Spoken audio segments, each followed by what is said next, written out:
ಯಾರು ನಾನು? ಸ್ತ್ರೀ ರಾಜ್ಯದ ಅರಸಿ ಮೀನಾಕ್ಷಿ. ಅಂಗ ಕೈಯಿಂದ ಕಾಂಬುಜಗಳನ್ನೆಲ್ಲ ಸುತ್ತಾಡಿಕೊಂಡು ದಿಗ್ವಿಜಯವನ್ನು ಸಾಧಿಸಿಕೊಂಡು ಬಂದವಳಿದ್ದೇನೆ. ಹಾಗೆ ಸಾಗುತ್ತಾ ಮುಂದೆ ಬಂದಂತೆ ಕೈಲಾಸವನ್ನು ಏರಿದವಳು ನಾನು.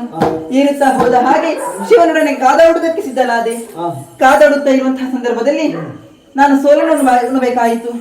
ಸೋಲನುಂಡ ಕ್ಷಣದಲ್ಲಿ ನನಗಿರುವಂತಹ ಮೂರನೇ ಕಣ್ಣಿನ ಪರಿಮಾರ್ಜನೆಯಾಗುವಂತಹ ಭಾಸವಾಗುತ್ತಾ ಇದೆಯಲ್ಲ, ಏನು ಮಾಡುವುದು? ತಪ್ಪಿನ ಅರಿವಾಗುತ್ತಾ ಉಂಟು. ಕ್ಷಮೆಯನ್ನು ಕೇಳುವುದಕ್ಕಾಗಿ ಈಶನೆಡೆಗೆ ನಾನು ತಲೆವಾಗುತ್ತೇನಂತೆ. ಪರಮೇಶ್ವರ,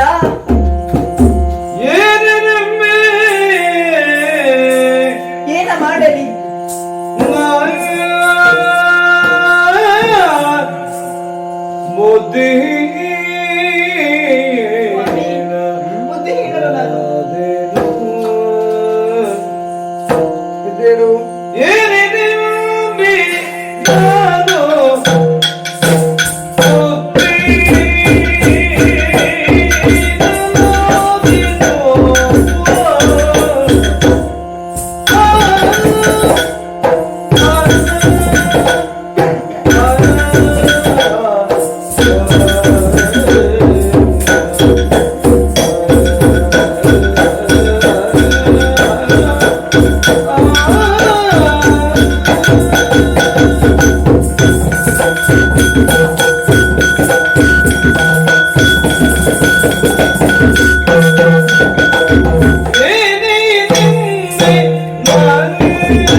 ಸಂದರ್ಭದಲ್ಲಿ ನನಗೆ ಮೂರು ಕಣ್ಣಿನ ಪರಿಮಾರ್ಜನೆಯಾದಂತಹ ಭಾಸವಾಯಿತು ಎಂದು ಹೇಳಿದೆ.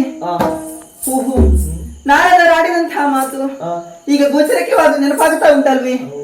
ನನಗಿರುವಂತಹ ಮೂರು ಕಣ್ಣಿನ ಪರಿಮಾರ್ಜನೆ ಯಾರ ಕೈಯಿಂದ ಆಗುತ್ತದೋ ಆತ ನಿನ್ನನ್ನು ವರಿಸುತ್ತಾನೆ ಎಂಬುದಾಗಿ ಅವರು ಆಡಿದ್ದರು. ಯಾರ ಕೈಯಿಂದ ಆಯಿತು? ಪರಮೇಶ್ವರನಿಂದ. ಹಾಗಾದ್ರೆ ಸತ್ಯ ಇದೆಯಲ್ವೇ? ಪರಮೇಶ್ವರನ ಪತಿಯಾಗಿ ಬರುವುದಂತೂ ಸತ್ಯ. ಹಾಗಾದರೆ ಪರಮೇಶ್ವರನ ಕೇಳಿಕೊಳ್ಳುವುದೇನೆ ಏನೆಂದರೆ, ಈಶಾ ನಿನ್ನ ಮದುವೆಯಾಗುತ್ತೀಯಾ? ಬೆದರಬೇಡ ಮುದ್ದು ಬಾಲೆ, ಬೆದರಬೇಡನೆ ಮುದ್ದು ಸ್ವಾಮಿ,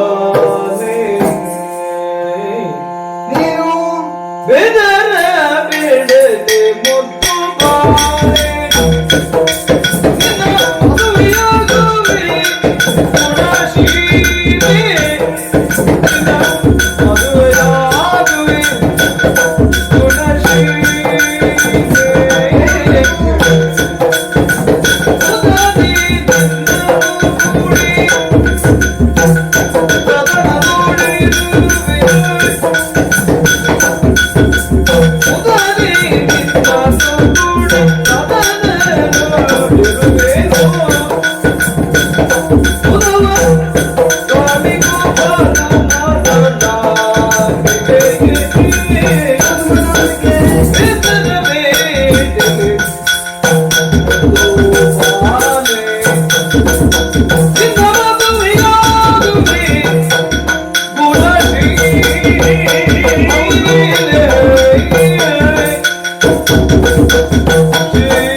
ಓ ಬಾಲೆ, ಈಶದೇವ. ಹೆದರಬೇಡ ನೀನು. ಹಾ, ಇನ್ನಿದ್ದಂತಹ ಮೂರನೇ ಕಣ್ಣಿನ ಪರಿಮಾರ್ಜನೆಯಿಂದಾಗಿ ನಿನ್ನ ಗರ್ವಭಂಗವಾಯಿತು. ಸತ್ಯ. ನಾರದರು ಹೇಳಿದ ಮಾತಿನ ಪ್ರಕಾರವಾಗಿ ಹಾ.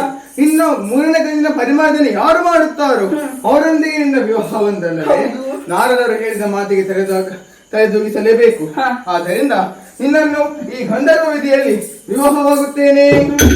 ಬಾಲೆ, ಮುಂದಿನ ಸಮಯದಲ್ಲಿ ಮಾಂಗಲ್ಯವನ್ನು ತೊಡುವುದರ ಮುಖಾಂತರವಾಗಿ ನಿನ್ನ ಪುರದಲ್ಲಿ ಶಾಸ್ತ್ರೋಕ್ತವಾಗಿ ಮದುವೆಯಾಗುತ್ತೇನೆ. ಈಗ ನಿಶ್ಚಿಂತೆಯಿಂದಿರು. ಈಶಾ, ನೀವು ನನಗೆ ಮಾಂಗಲ್ಯ ಧಾರಣೆಯನ್ನು ಮಾಡುವಂತಹ ನಿರೀಕ್ಷೆಯನ್ನು ನಾನು ನಿಮ್ಮ ನಿರೀಕ್ಷೆಯಲ್ಲಿ ಕಾಯುತ್ತಾ ಇರುತ್ತೇನೆ. ಹಾಗೆ ಆಗಲಿ.